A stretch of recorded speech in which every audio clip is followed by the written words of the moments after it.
Alors, bienvenue dans cette vidéo qui présente le superviseur XR local agent. Alors, c'est quoi? C'est un service Windows qui permet d'installer, de mettre à jour et de faire tourner le serveur local superviseur XR.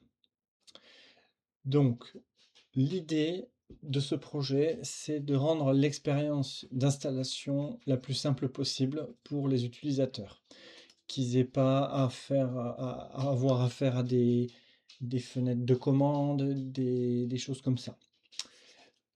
Et puis c'est aussi pour un peu cacher toute la tuyauterie du serveur et faire un peu moins peur aux utilisateurs. Donc pour l'installation, on va retrouver un fichier MSI qui permet d'installer l'agent sur la machine. Alors je distingue bien l'agent du serveur, puisque l'agent est en fait une coquille vide qui va aller télécharger tous les binaires qu'il a besoin sur un CDN, donc une adresse internet. Donc là voilà, vous voyez, il vient de le faire, il est allé récupérer la version rc.2 du serveur et l'a installé et il a démarré. Donc maintenant je peux accéder au superviseur XR depuis mon réseau local avec cette adresse-là et j'y accède.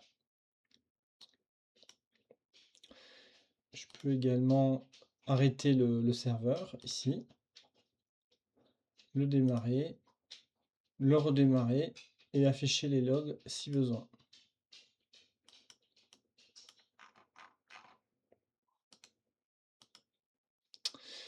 Donc pour montrer aussi la mise à jour des binaires, c'est ce que je vais faire maintenant. Je vais aller dans le projet. Hop, je vais cacher ça. Voilà. Donc je vais aller dans le projet ici du binaire. Et il y a un nouveau fichier manifest.json qui permet déjà de venir incrémenter la version qu'on veut publier. Donc on va publier une version 3 pour l'exemple. Et ce manifeste va contenir le lien vers tous les exécutables qu'il doit lancer pour faire tourner le superviseur, enfin le serveur. L'avantage c'est que demain, si on veut rajouter une nouvelle brique, ça va être possible de le faire ici via le manifeste sans avoir à rebuild l'agent. Donc ici, on va construire un package qui est en fait un fichier zip. Et donc pour cela, on va utiliser les scripts qui sont dans build. Donc je vais lancer mon script build.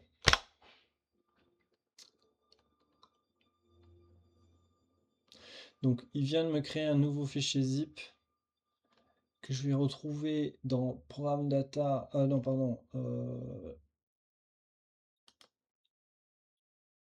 dans dist, on voit ici le fichier zip. Et ce fichier zip, il contient, donc comme on peut voir, les différents exécutables dont il a besoin.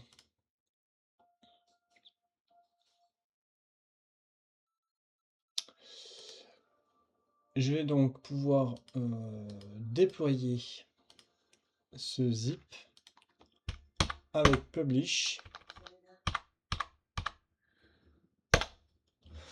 et il va donc télécharger le zip sur un bucket R2 qui est sur Cloudflare.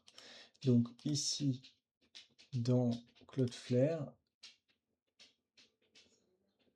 sur le domaine superviseurxr.com,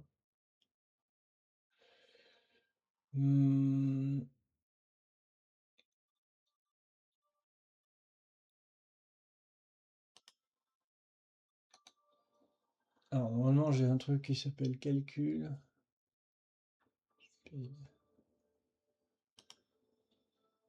Oui, ici voilà.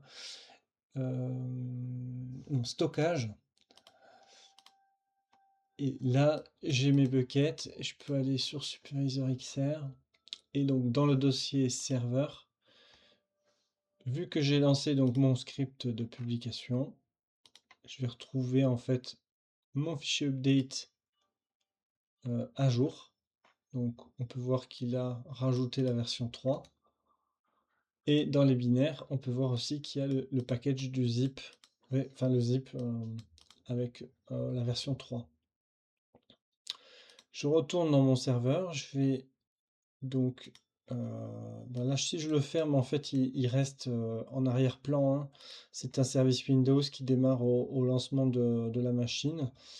Il est présent ici via sa petite icône.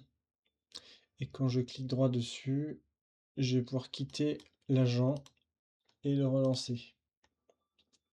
Et à ce moment-là, il va découvrir une nouvelle version et je vais pouvoir cliquer ici pour la mettre à jour. Donc c'est très simple de déployer des nouvelles versions du serveur local si besoin chez les clients. Ils auront juste à cliquer sur un bouton. Et voilà.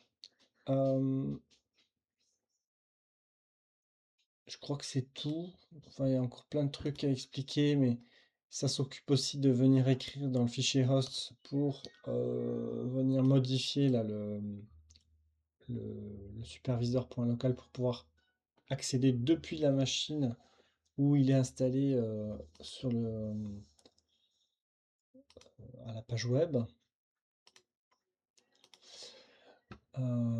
Et donc, si on veut modifier quelques options du serveur, enfin de l'agent, on va se rendre dans Programme Data, Superviseur XR local, et là il y a le fichier config.json qui peut être édité.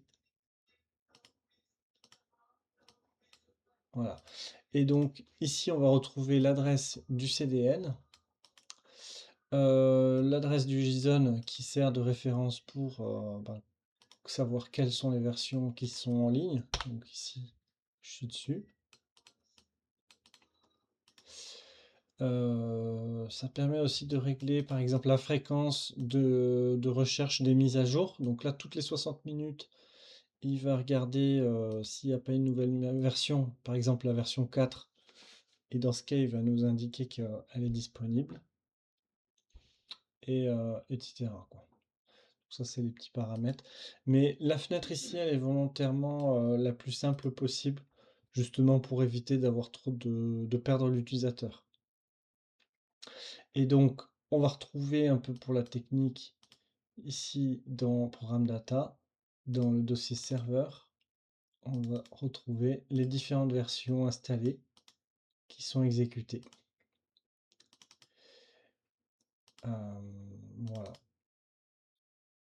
Je crois que c'est tout, donc voilà pour la vidéo de présentation, quoi.